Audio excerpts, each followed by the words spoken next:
কলকাতা টিভিতে আপনাদের সকলকে স্বাগত। আপনাদের সঙ্গে রয়েছি আমি অঙ্কুর। রাজ্য সরকারি কর্মচারীদের জন্য সুখবর শোনালো রাজ্য সরকার। পুজোর আগেই রাজ্য সরকারি কর্মচারী, শিক্ষক, পঞ্চায়েত পুরসভার কর্মচারীরা বা অবসরপ্রাপ্তরা তাদের জন্য ডিএর ঘোষণা করে দেওয়া হলো।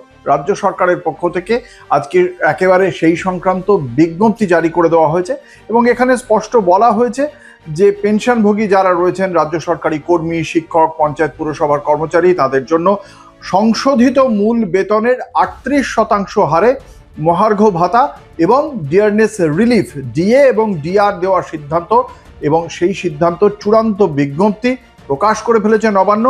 নতুন এই বর্ধিত হার চালু হতে চলেছে 1 অক্টোবর থেকে, অর্থাৎ পুজোর আগেই এই নতুন বর্ধিত হার পেতে চলেছেন রাজ্য সরকারি কর্মচারীরা। অর্থ দপ্তরের অডিট শাখা থেকে বিশদ বিজ্ঞপ্তি জারি করা হয়েছে। এর ফলে শিক্ষা প্রতিষ্ঠানের শিক্ষক, অশিক্ষক কর্মী, পঞ্চায়েত, পুর নিগম, পুরসভা, বিধিবদ্ধ সংস্থা, অন্যান্য সরকারি অধিগৃহীত যে সমস্ত সংস্থা রয়েছে তার যে কর্মীরা রয়েছেন তারা সকলেই এটার একটা সুফল পাবেন, এই সুবিধার আওতায় আসবে।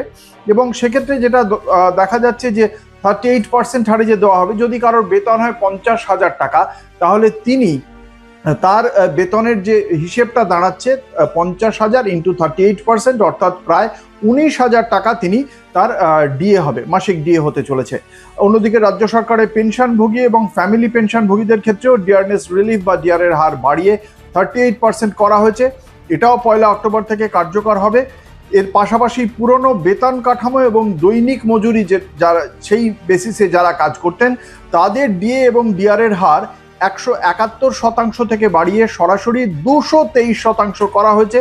আর মিনিমাম ওয়েজেস অ্যাক্টের আওতায় না থাকা যে সমস্ত মজুরি ভিত্তিক কর্মী তাদের প্রত্যেক দিনের পারিশ্রমিক 110 টাকা বাড়ানোর কথা বলা হয়েছে। এই বৃদ্ধিটাও 1 অক্টোবর থেকে প্রযোজ্য হবে। এর ফলে এই প্রাপ্ত টাকার অঙ্ক নিকটতম নিয়ারেস্ট রুপি, অর্থাৎ পূর্ণ রাউন্ড অফ করে দেওয়া হবে। সরকারের অধিগৃহীত সংস্থা এবং বিধিবদ্ধ সংস্থাগুলিকে নিজস্ব তহবিল থেকেই এই অতিরিক্ত খরচে সংস্থান করতে হবে। এর জন্য নবান্ন আর আলাদা সাহায্য দেবে না। তবে সার্বিকভাবে এই 38% ডিএ পেতে চলেছেন রাজ্য সরকারের কর্মচারীরা এবং পুজোর আগে 1 অক্টোবর থেকে তারা এই বর্ধিত হারে ডিএ পেতে চলেছেন। এটা অবশ্যই তাদের জন্য পুজোর মুখে একটা অবশ্যই বড় সুখবর। এমনই সব খবরের জন্য দেখতে থাকুন কলকাতা টিভি, রাত দিন 7 দিন।